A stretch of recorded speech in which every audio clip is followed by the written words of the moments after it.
इसके पहले के लेक्चर्स में मैंने आपको वाटर से रिलेटेड कुछ जनरल अजम्पशंस बताए थे। उसी से रिलेटेड दूसरा जो एक और एनवायरमेंटल फैक्टर इम्पॉर्टेंट है वो है एटमॉस्फेरिक ह्यूमिडिटी। और ये जो लेक्चर है वो बीएससी पार्ट 3 के पेपर 3 जो ecology and utilisation of plants है उसके लिए काम में आएगा। जैसा कि हम सब जानते हैं, ह्यूमिडिटी से हमारा मतलब होता है जो भी एटमॉस्फेयर में इनविजिबल वाटर वेपर्स प्रेजेंट होते हैं उनको हम एटमॉस्फेरिक ह्यूमिडिटी कहते हैं। जो अदृश्य पानी की वाष्प के कण पाए जाते हैं वो उनसे हमारा मतलब है। ये ह्यूमिडिटी जो है हम इसको 2-3 तरीके से एक्सप्रेस कर सकते हैं। एक तो होती है एब्सोल्यूट ह्यूमिडिटी, जितना किसी भी एक निश्चित ताप और दाब पर हवा में जो नमी प्रेजेंट होती है, actual amount of water vapour जो भी प्रेजेंट होता है एटमॉस्फेयर में, वो एब्सोल्यूट ह्यूमिडिटी के रूप में जाना जाता है।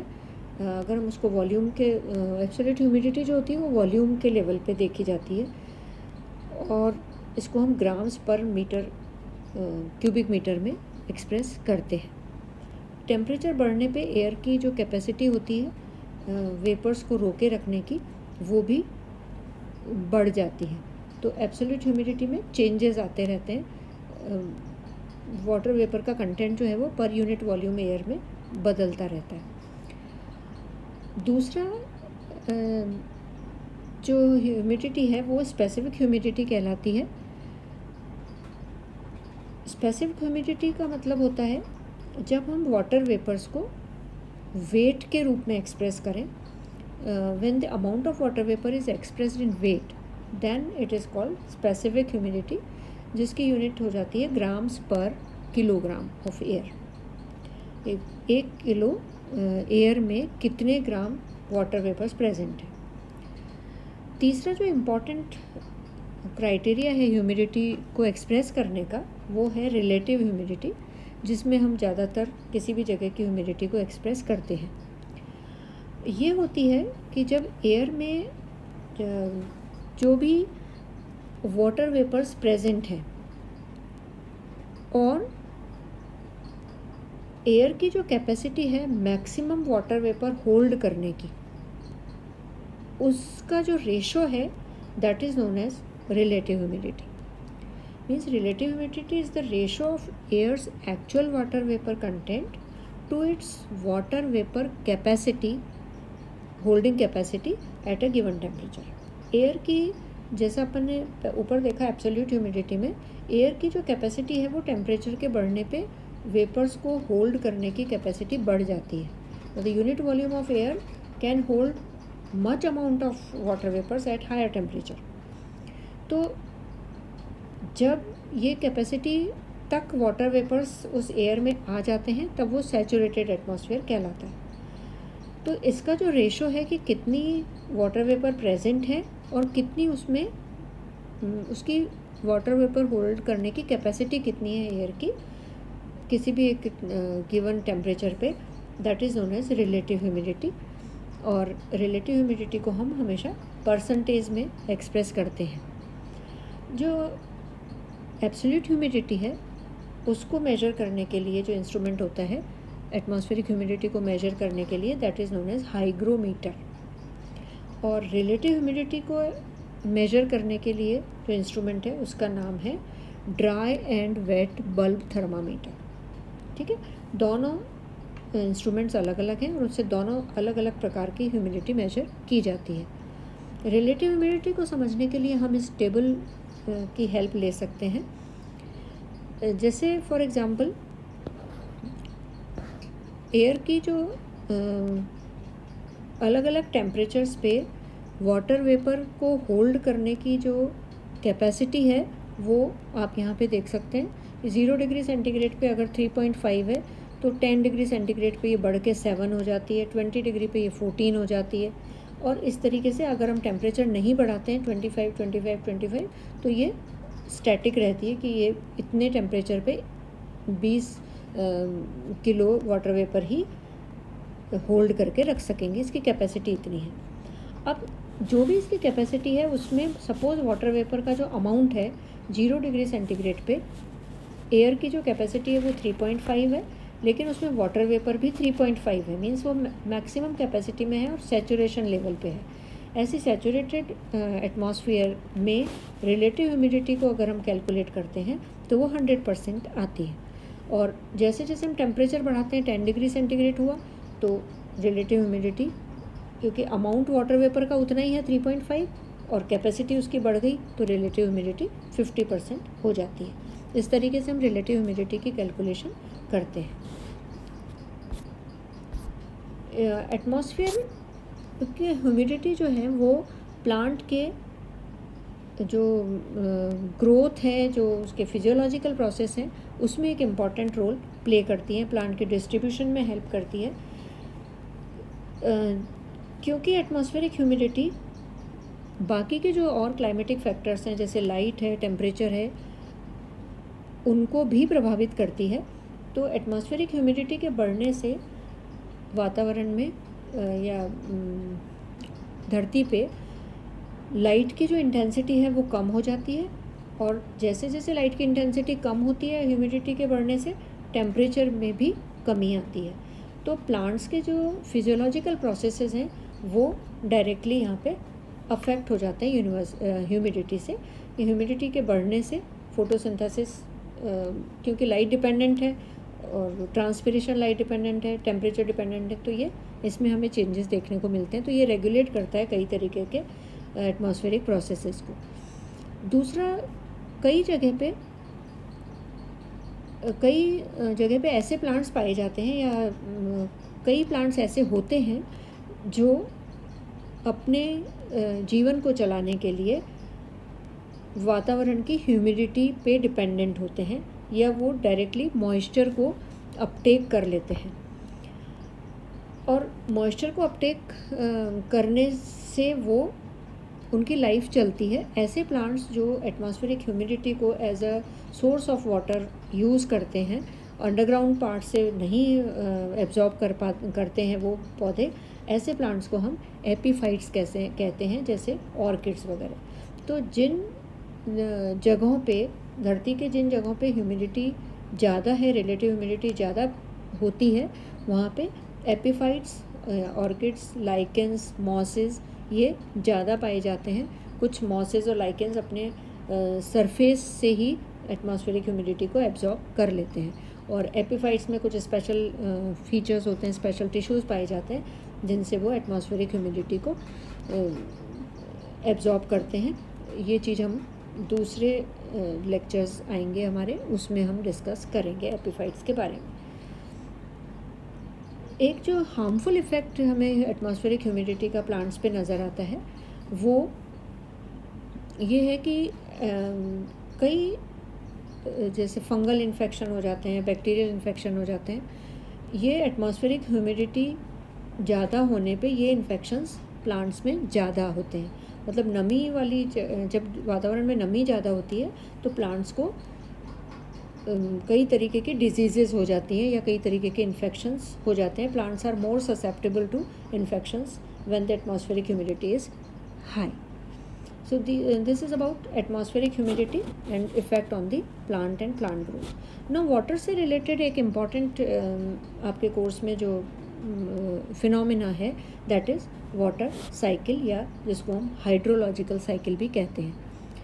जैसे हमने पानी की इम्पोर्टेंस अभी पढ़ी पिछले लेक्चर में और आज भी, तो ये पानी जो है वो हम धरती के जो इतने भी ये रेल्म्स हैं, हमारे एटमॉस्फेयर है, लिथोस्फीयर है, बायोस्फीयर है, उसमें मूवमेंट होते हैं इसके, और पानी जो है वो इन तीनों एटमॉस्फेयर, लिथोस्फीयर और बायोस्फीयर में मूव करता है, और एक इसका वाटर का साइकिल हमें नज़र आता है वातावरण में। और इसको हम हाइड्रोलॉजिकल साइकिल कह सकते हैं, वाटर साइकिल या जल चक्र भी कहते हैं। और जल चक्र का जो अधिकांश हिस्सा है वो बरसात या 2-3 प्रोसेसेस में इन्वॉल्व होते हैं। एक तो एवेपोरेशन होगा, कंडेंसेशन होगा और ट्रांसपिरेशन होगा। इनके द्वारा ही ये वाटर साइकिल आगे चलती है, प्रोसीड करती है या संपन्न होती है। जितना भी पृथ्वी पे साल भर में जो भी पानी बरसात के रूप में आता है, द मेन सोर्स रेनफॉल है पानी का, और यही पानी, बरसात का जो पानी है वो किस तरीके से मूवमेंट करता है और कैसे अफेक्ट करता है ह्यूमन बीइंग्स की लाइफ को, वो हम इससे जल चक्र से समझ सकते हैं। जितना भी टोटल पानी धरती पे अवेलेबल होता है बारिश के रूप में, वो लगभग 4.46 जियोग्राम पानी होता है साल भर में, और 1 जियोग्राम जो है वो 10⁻20 ग्राम्स के बराबर होता है। इस 4.46 जियोग्राम में से 3.46 जियोग्राम पानी समुद्रों और महासागरों की सतह पर बरसात के रूप में गिरता है ऑन ओशन सरफेस, और जो 1 जियोग्राम पानी है वो धरती की सतह पर आता है, अर्थ की सरफेस पे आता है। और ये जो 1 जियोग्राम पानी है जो धरती की सतह पे आया है, क्योंकि ज़्यादातर बायोटिक लाइफ हमारी यही है, तो इसमें भी हम ये देखते हैं कि 1 जियोग्राम में से भी 0.2 जियोग्राम वाटर तो बह के लेक्स स्ट्रीम से होता हुआ नदियों महासागरों में मिल जाता है, सरफेस रन ऑफ के रूप में बह जाता है। 0.6 जियोग्राम वाटर जो है वो एटमॉस्फेयर में इवेपोरेट हो जाता है, या इसका वाष्पन हो जाता है फिर से, और ये वायुमंडल में पहुंच जाता है। 0.2 जियोग्राम वाटर जो है वो धरती पे रहता है, और ये धरती के नीचे मतलब परकोलेट होता है ज़मीन की सतह के नीचे, और धरती के अंडरग्राउंड वाटर का पार्ट बनता है। अगर हम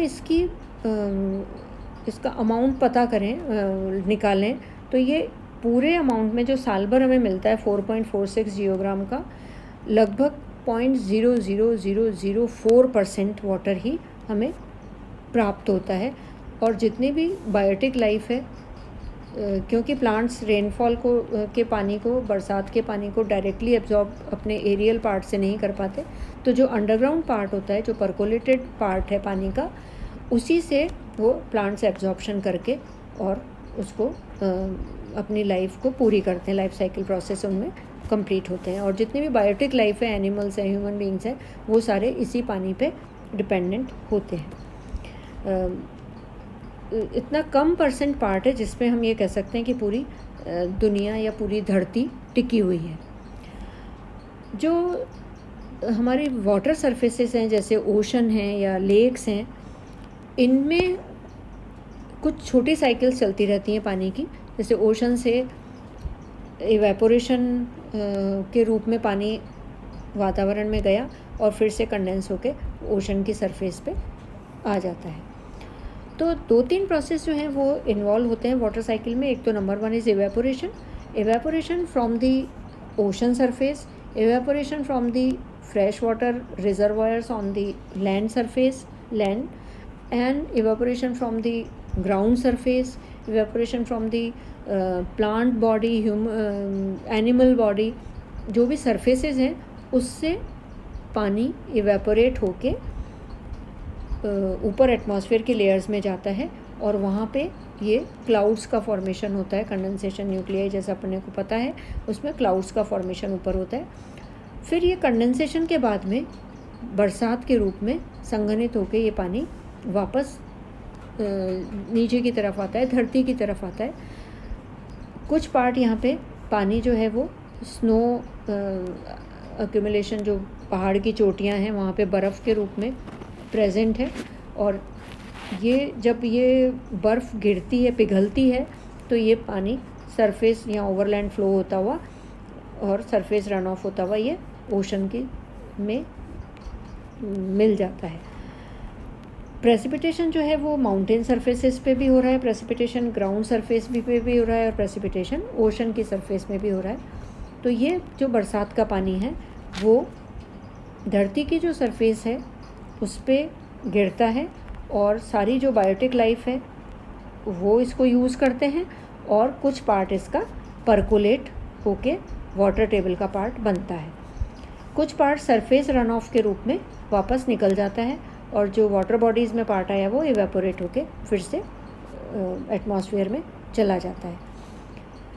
जो धरती पे जो प्लांट्स हैं, कुछ उनकी बॉडी से भी ट्रांसपिरेशन के रूप में पानी हमेशा वातावरण में मिलता रहता है, एटमॉस्फेयर में जाता है। कुछ जो एनिमल्स हैं, ह्यूमन बॉडी बीइंग्स हैं, उनकी सरफेस से भी प्रेसिपिटेशन के रूप में ये पानी इवेपोरेट होके वातावरण में जाता रहता है। तो ये जो चक्र है ये एटमॉस्फेयर से लिथोस्फीयर और बायोस्फीयर में लगातार चलता रहता है और एक तरीके का बैलेंस इसमें बना रहता है। एक बैलेंस साइकिल है कि इतना पानी एनुअली आएगा 4.46 जियोग्राम और इस तरीके से इसका रन ऑफ होगा, इवेपोरेट होगा और ये जाएगा। अब जो यहाँ पे ये एक इम्पॉर्टेंट बात होती है कि एक स्टैंडर्ड वाटर साइकिल है, लेकिन अब हमारी जो एक्टिविटीज़ हैं, ह्यूमन एक्टिविटीज़ हैं, उसकी वजह से इसमें कुछ चेंजेस नज़र आते हैं कि जो भी धरती पे हमने ग्राउंड सरफेसेस में हम कमी करते जा रहे हैं ड्यू टू अर्बनाइजेशन। हम हर जगह पक्का स्ट्रक्चर करते हैं, रोड्स बनाते हैं, बिल्डिंग्स बनाते हैं। इसकी वजह से जो अंडरग्राउंड वाटर में अंडरग्राउंड पार्ट हैं धरती के, वहाँ पे पानी का एब्जॉर्प्शन कम होता है और ज़्यादातर पानी सरफेस रन ऑफ के रूप में बह जाता है। तो इवेपोरेशन कम हो पाता है। यहाँ पे अगर हम 0.6 की देखें, यहाँ ये जो स्टैंडर्ड मेजरमेंट्स हैं, हमारे नाप हैं, इनमें हमें कहीं कुछ चेंजेस नज़र आ रहे हैं कि जो 0.2 जियोग्राम पानी हमने परकोलेशन का बताया है, सरफेस रन ऑफ का बताया है, उसमें भी कमी होती जा रही है ड्यू टू आवर एक्टिविटीज़। जो हमारी वाटर बॉडीज़ हैं वो पॉल्यूटेड होती जा रही हैं, तो ये जो सोर्सेज हैं हमारे ड्रिंकिंग वाटर के, वो भी कम होते जा रहे हैं।